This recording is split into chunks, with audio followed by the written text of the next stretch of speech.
nga ennaku z'omwezi 13 omwezi gwali gwa August 2018 ab'ebyokwerinda balumba Robert Kyagulanyi Ssentamu mu hoteri mu kibuga Arua we bali bakuyega akalulu k'omukulu amanyiddwa nga Kasiyano Wadri bwe batyo ne bamukwata ku misango egigambibwa nti ye n'abawagizi be baali bakubye emmotoka mbwe ya mwami Museveni ne bagyasa endabirwamu. Oluvannyuma emisango gino gyakyuka ne gifuuka nti Bobi Wine yasangibwa n'emmundu kw'ossa n'amasasi. Olunaku olwaleero omukulu amanyiddwa nga Kizza Besigye munnakibiina kya Forum for Democratic Change njagala kutegeeza nti asindikiddwa eruzira ku meere ne munne gwakwatiddwa naye okutuuka ng'ennaku z'omwezi 2 omwezi ogw'Ekkumi 2024 kitegeeza bagenda kudda ng'ennaku z'omwezi 2 omwezi ogujja ogw'Ekkumi. Njagala twetegereze ekintu kino. Besigye ng'ayita mu bannamateeka be olunaku olwaleero abalemeseddwa okubeera ng'ayogera nabo, gavumenti emuwadde bannamateeka baayo n'abagaana ng'agamba ayina munnamateeka we era Erise Lukwago gw'atakkiriziddwa kwogera naye oba mu kkooti kubeera ng'abaako byamugamba. Njagala eno ensonga tugikwate bulungi kubanga waliwo ebikusike nze bye njagala okugamba ebiri emabega w'ensonga ya litaadi Koloneli Kifeefe Kizza Besigye. Tutunule tusooke tutunuulire ebikola omusango guno. Mpuliriza, kigambibwa nti Kizza Besigye ne munne basinziira mawanga ag'enjawulo nga batuuza enkiiko zino nga zigendereddwamu okubeera nga balumba enkambi z'amagye ez'enjawulo mu ngeri y'okubeera nga baagala kumaamulako gavumenti. Okusinziira wano batugamba nti batuuza olukiiko mu ggwanga batuuza olukiiko mawanga gano wammanga, batuuza olukiiko mu ggwanga erya Greece, Switzerland ne Kenya.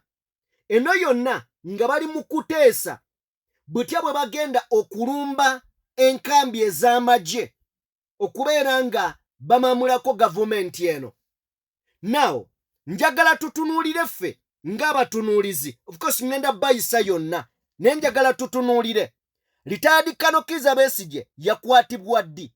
Yakwatibwa nga 16 lwe lunaku olwali olw'omukaaga, bwe kiri lwali lwa 6.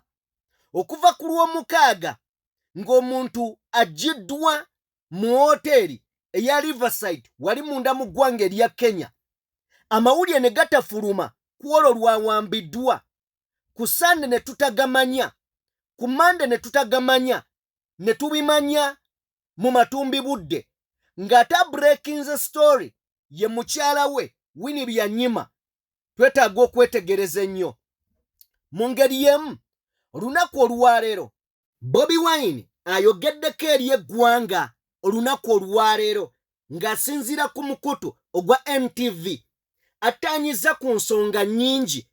Ezimu ku ezo ze nsobola okukunokolerayo era ze tugenda okubeera nga tutunuulirako. Ayogedde ku kyayimiriza campaign oba countrywide tour NUP gye yali etambuza kyekyaviirako ekyo. Asobodde okubeera ng'atangaaza. Bobi Wine ayongedde okubeera ng'alambulula bwe bamubuuzizza ku bantu abavuma ku intaneti, avuddeyo nayo n'asobola okubeera ng'agirambulula bulungi clear n'aba ng'agitereeza. Bobi Wine takomye kubeera ng'ayogera, ayogedde ku munnamagye yaganyuka Kizza Besigye ku mbula gye yabuzeemu, nabe tugenda beera nga tubitunuulira mu ntunula esingira ddala okubeera ey'enjawulo. Naye nga tetunnaba kuba nga tugenda wala, njagala kusooka kubeera nga nkutegeeza ebibuuzo bingi mu musango gwa litaadi Kizza Besigye. Tugenda kubeera nga tutunuulira ensonga nnyingi. Abaffe bigendererwa ki? Kuba guno omusango nze ngutunuulira mu ango ndala, gwe simanyi ogulaba otya, naye okuviira ddala mu kuzimba kwagwo, enzimba gye baaguzimbye ndaba nga kyabadde kibulamu. Ngenda kutandikirawo munzikirize nsooke mbabuuzeeko musiibyeyo mutya. Kansuubire nti buli omu oli bulungi, kansuubire nti oteredde, nkusuubira kuwuliriza si kuwulira buwulizi. Bino byo tugenda byogera nga we biri, era njagala onzikirize ntandikire wano. Njagala kutandika na biki ebibadde mu kkooti. Nsooke ndowooza ne President Robert Kyagulanyi Ssentamu bw'avudde enkya y'olunaku olwaliwo ku mukuto gwa NTV n'agenda mu maaso n'okuba ng'adimandinga immediate release ya Dr. Kano Kizza Besigye. Bino bibadde bigambo bya President wa National Unity Platform Bobi Wine. Dr. Kizza Besigye has been apparently abducted in Nairobi. We condemn that. It is very, very shocking that Kenya, which used to be a safe haven for dissidents, is now increasingly becoming, an operational zone for the dictatorship in Uganda. We condemn that. We demand for the immediate release of Dr. Kizza Besigye. And I call upon all people of good conscience to condemn this and to demand for the immediate release of Dr. Kizza Besigye. And this should remind us, if that happens to a senior international person, a leader like Dr. Kizza Besigye, abducted on Saturday, all of Saturday, nobody knows. All of Sunday, nobody knows. All of Monday, nobody knows.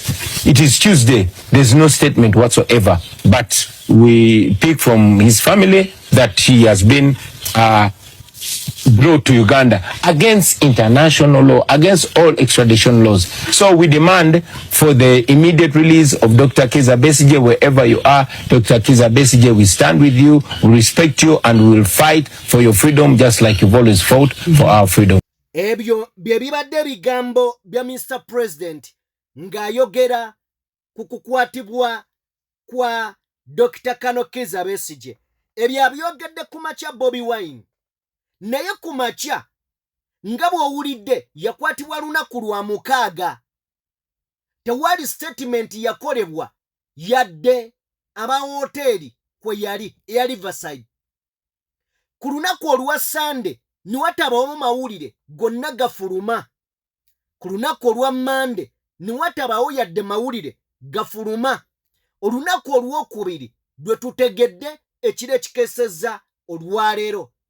Era nga tutegeeza ye mukyala we Winnie Byanyima, okusinziira ku bubaka bwe nasoose okubeera nga nkuwa, yawandiise ku mukutu gwe ogwa Twitter oba X ng'agamba bw'ati: I request the government of Uganda to release my husband, Dr. Besigye, from where he is being held immediately. Nti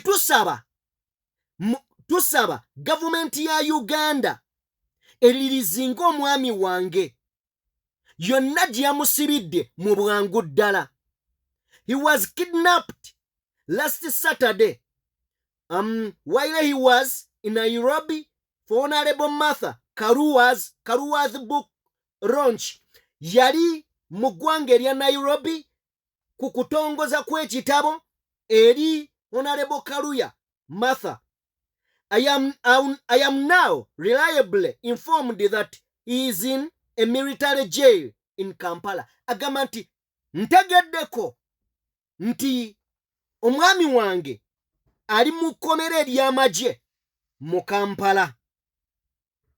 Nayongerako n'atugamba, we, his family and his lawyers, demand to see him. Ife nga family ne bannamateeka be tubanja tudimandinga okubeera nga tumulaba. Naga nti he is not a soldier, si musirikale. Why is he being held in a military jail? Lwaki aba ateekebwa mu kkomera ery'amagye? Now, awo wenzijira mbuuze nti bino byonna bimaze okubeerawo. Omwogezi wa poliisi amanyiddwa nga Felix Kuraije naye enkya y'olunaku olwaleero akedde kwogera. Bibadde bwe biti, omwogezi w'eggye ly'eggwanga erya UPDF Brigadier General Felix Kuraije avuddeyo n'akakasa nga bwe baakutte, si bwe baakwata, bwe baakutte munnamagye eyaganyuka retired Colonel Dr. Kizza Besigye nga wakusimbibwa mu kooti y'amagye Makindye olunaku olwaleero avunaanibwe ku ssaawa 5 zibadde ziwera essaawa nga 6:30 Buterevu retired Colonel n'aleetebwa. Eno y'embeera ebaddewo nga retired bamuleeta. Njagala owulirize bulungi.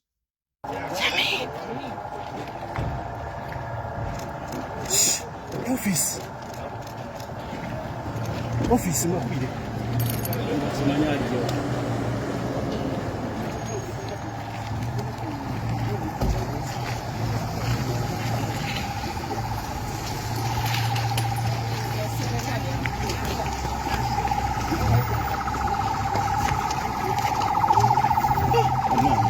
Amajenga manji. Sebo.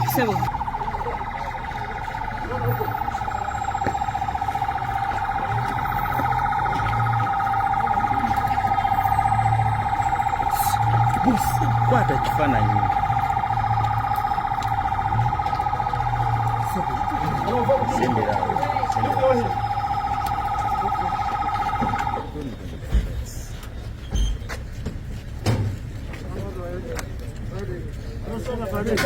Songa. Speaking English. Haji. Assalamu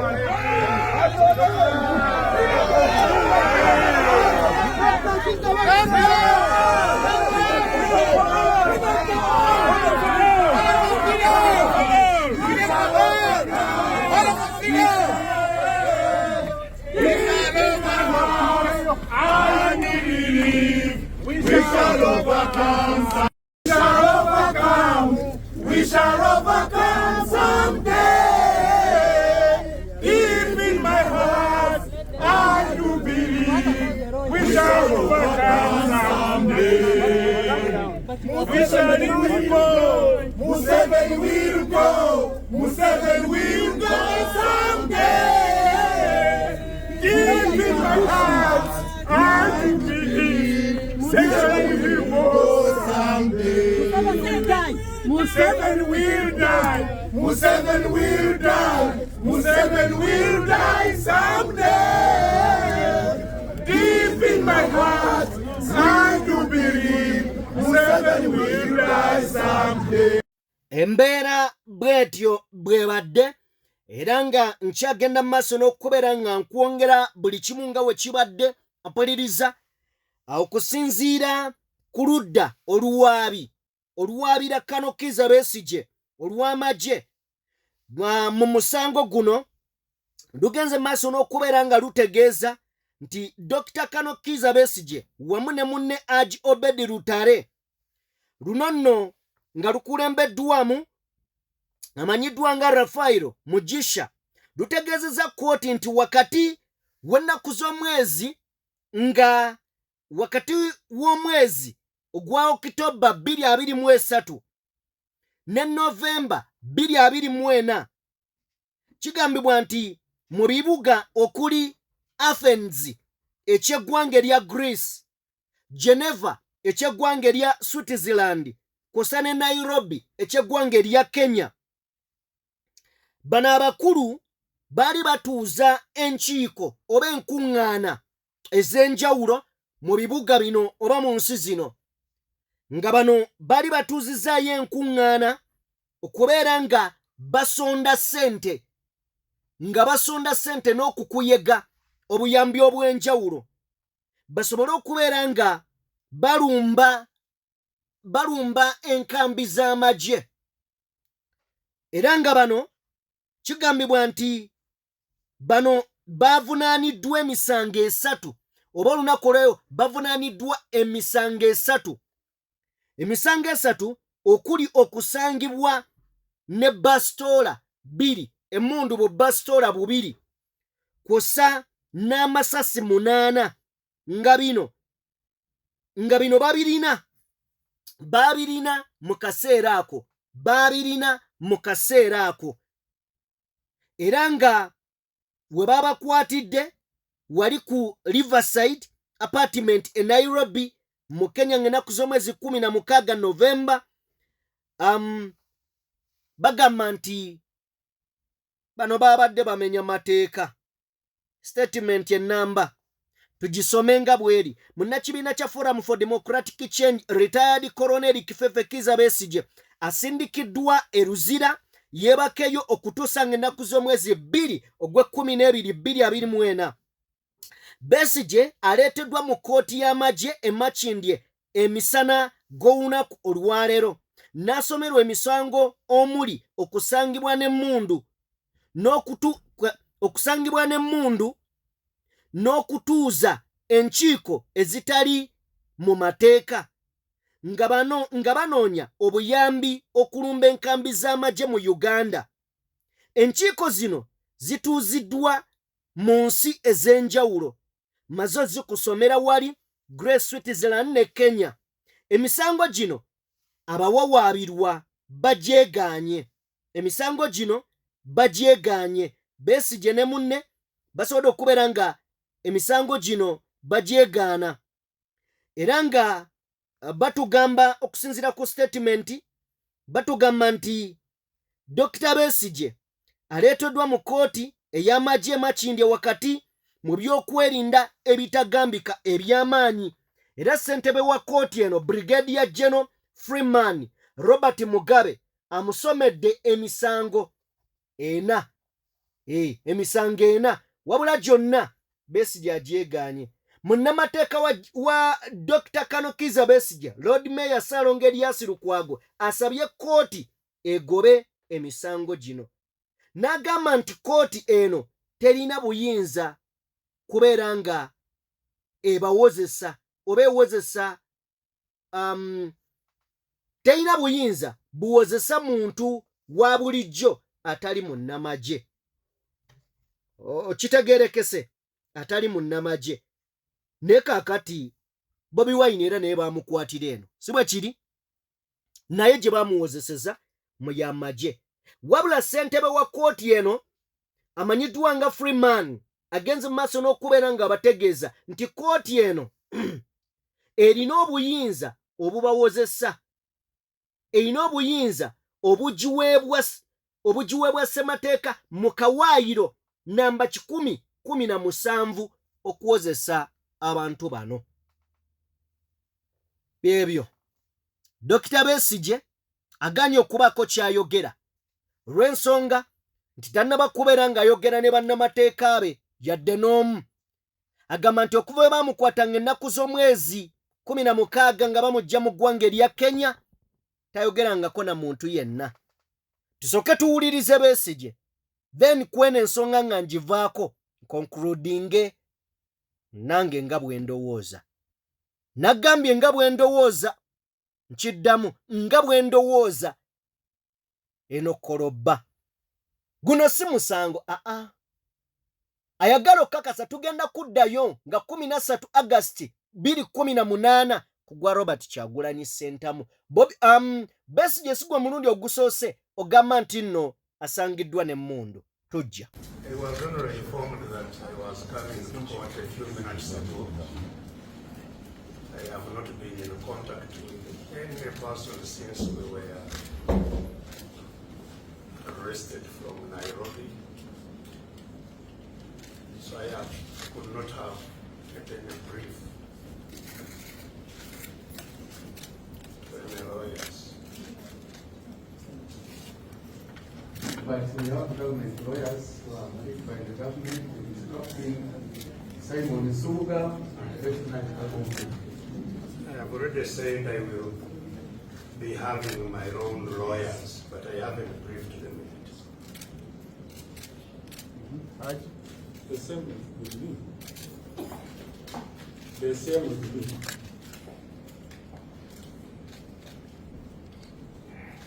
Then nga nva ku nsonga eno kino kye njagala osigale nga weebuuza. Dr. Besigye y'ani?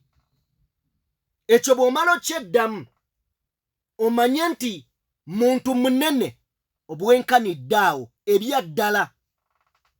Emirundi ena ng'avuganya ku ntebe y'obukulembeze bw'eggwanga. tewali kubuusabuusa. Besigye yawangula nabbibwa nga bwe babba Bobi Wine mu kalulu akawedde.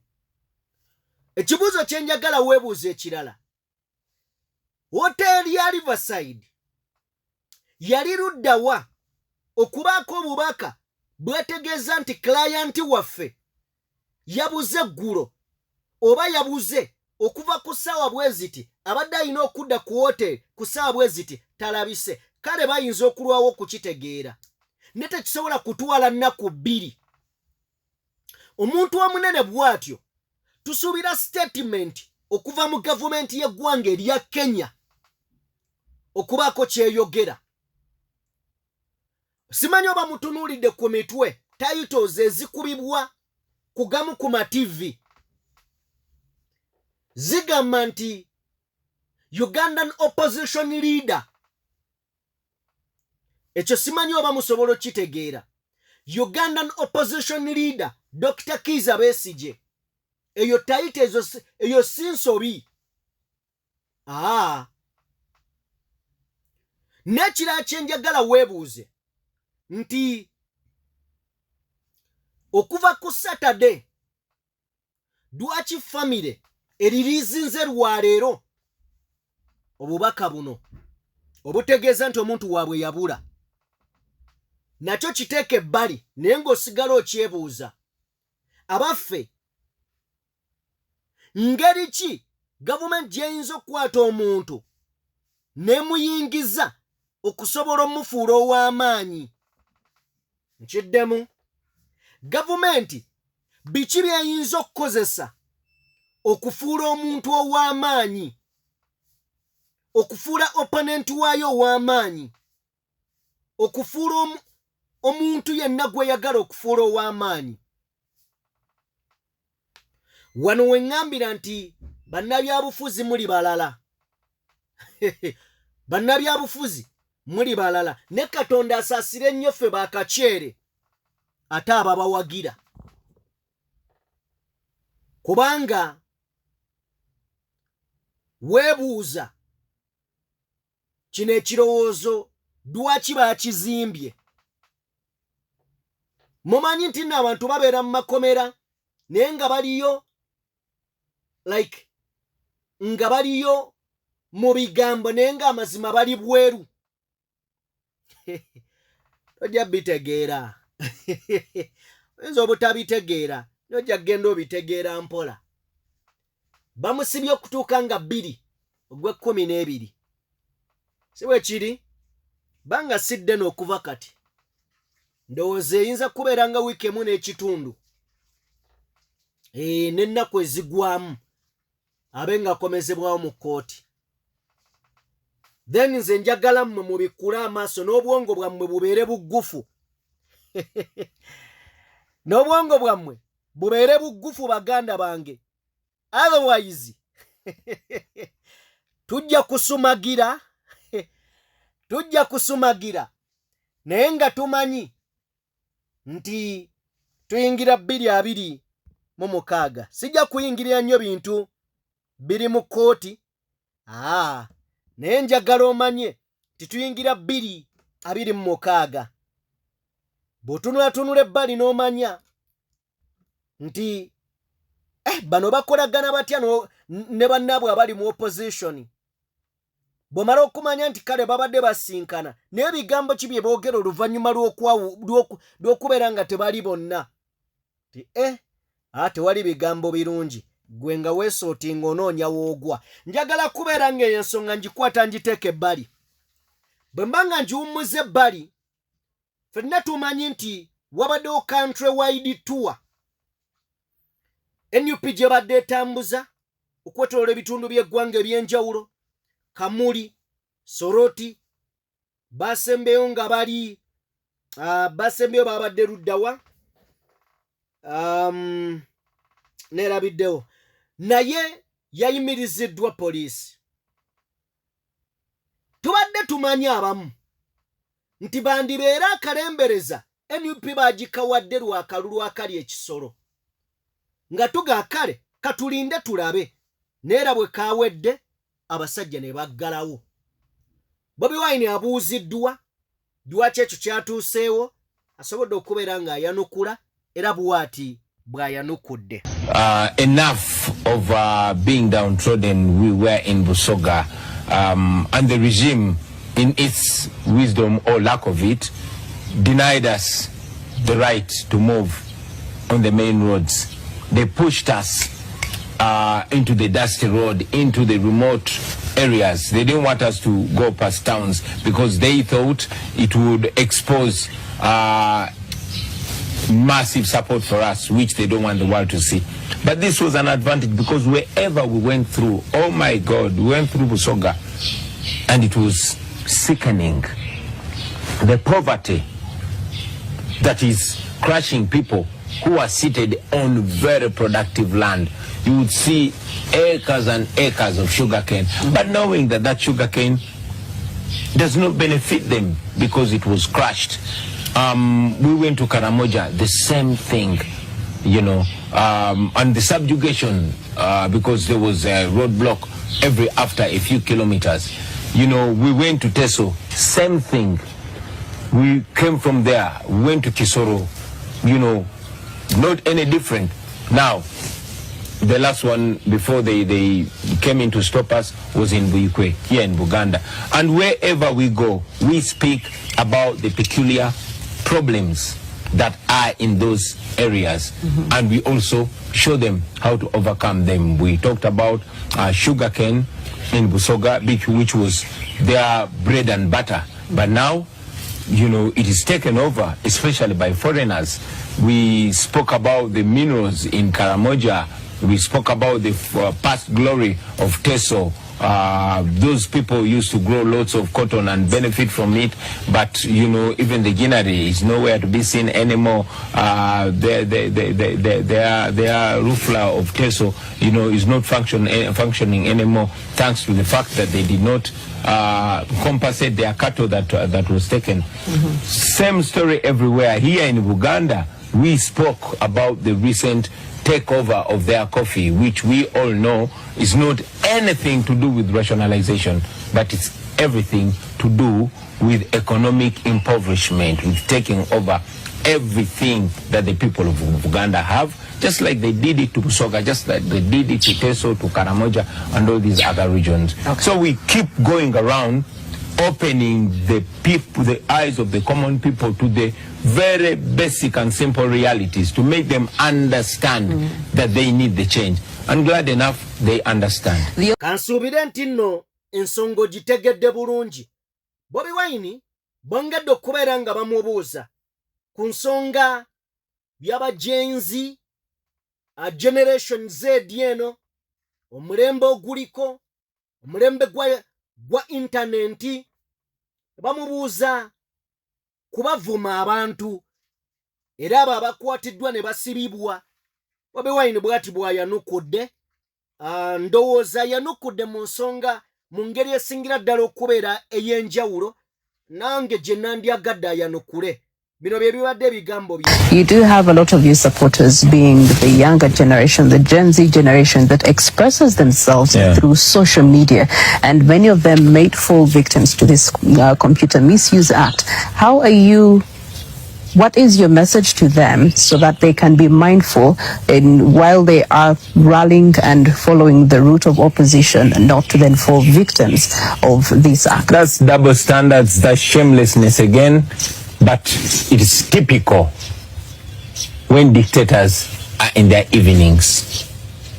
For example, my sister, I'm going to ask you, haven't you seen lots of people abusing me and my family and calling me lots of gross things?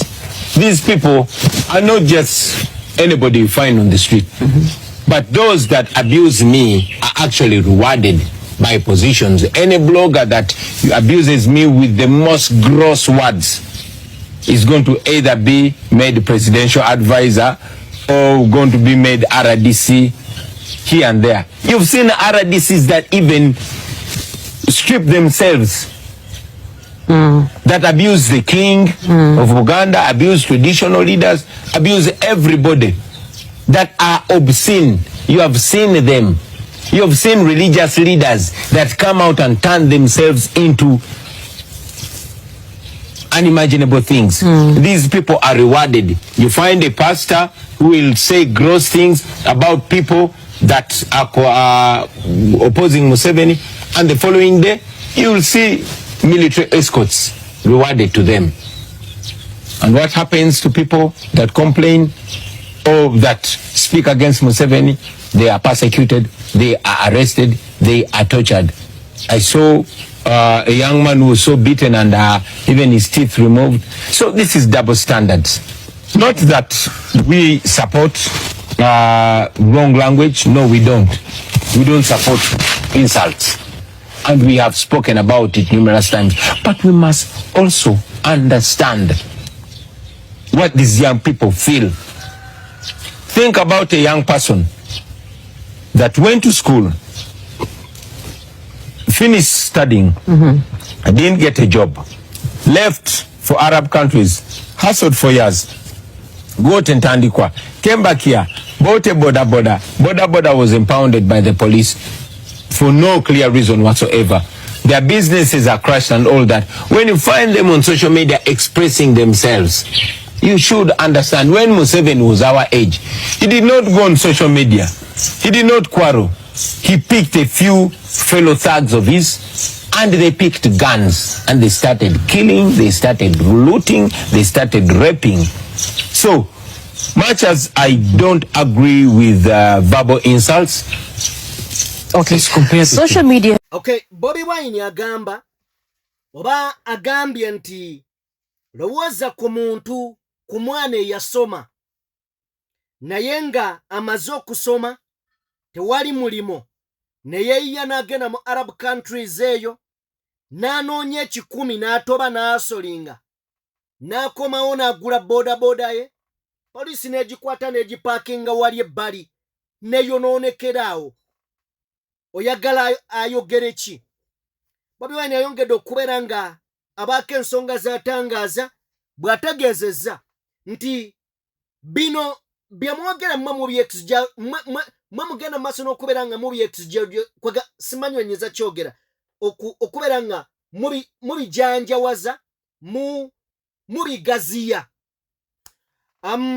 kubanga bw'otunuulira nti abavuma basibiddwa naye nga waliwo abalala abavuma nga bavuma ffe aba opposition naye nga abo abavuma aba opposition babawaadinga bwawaadinzi babawabira bona kubasiima ate babasiima nga babawa n'ebifo.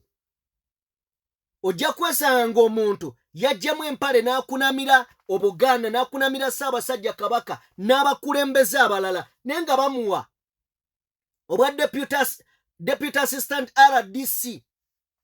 Wali ojja kutunuulira abantu gana amanya nze nga teekamu abantu nga Jennifer Nakangubi full figure akola ku TV mbu presidential advisor naye nga awemula avuma kyokka yakulemberamu okukwata abavuma abawemula naye nga kye kyamuweesa omulimu because asobola okuvuma obulungi Bobi Wine asobola okuvuma obulungi aba opposition.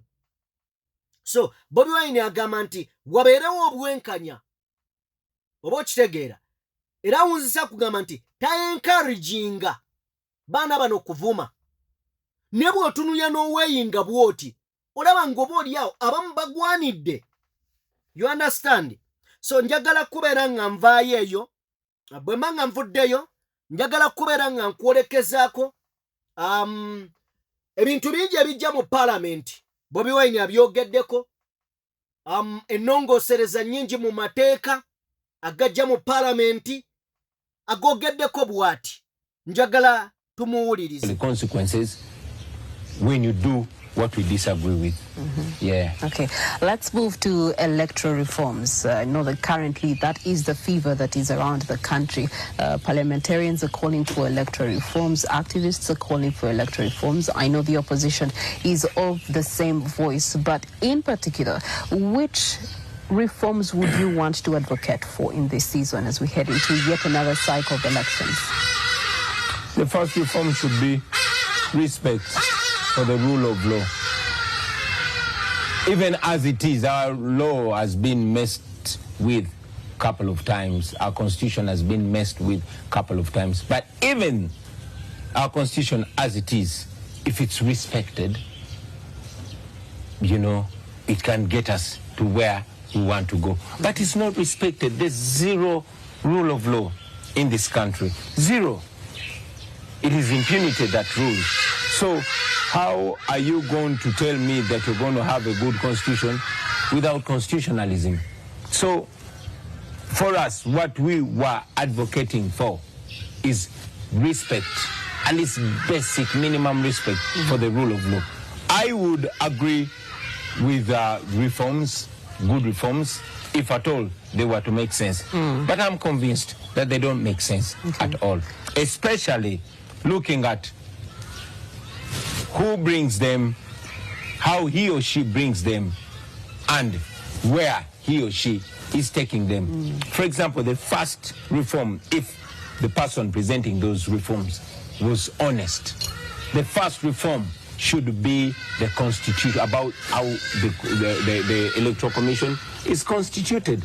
Because the Electoral Commission is appointed by a candidate. That is wrong. That should be changed. But that is not even mentioned. Secondly, I mean, what other reform do you want in the Constitution? I saw they are talking about bringing back term limits. So that what? So that Museveni can run for 2 more terms, because the Constitution does not work, I mean the law does not work retrospectively. What I think, therefore, is if the person bringing reforms was real honest, just 2 things I would need to see in those so-called reforms, and I respect them. One, the way the Electoral Commission is constituted. It shouldn't be appointed by a candidate. And secondly, you know, let us hear somebody talking about returning the age limit. Anything other than that is helping Museveni. I have information, and I hope they get ashamed and halt that. But we are aware that the whole idea is to use somebody in the opposition to open up the Constitution, so that when the Constitution is opened up, then the NRM can swim in and do whatever they want to do. I'm telling you this here, my sister, that the whole agenda is to change the Constitution, and there's only one thing they want to change in that Constitution: to take away the right of the people of Uganda, the right of voting for a president. Because General Museveni is too old, he cannot move around the country, and he wants to impose his son on the people of Uganda, and he knows the people of Uganda cannot vote for his son, he cannot even win an LC1 election. So he wants to impose them, he wants to use the parliament, which parliament he knows he can buy like pancakes. Speaking anytime. of using parliament, there's been the Lumu bill that was suggesting that an opposition leader in parliament should be voted. Before you take me to the Lumu bill, let me make this point here. I want the people of Uganda to understand me. The agenda is to change the Constitution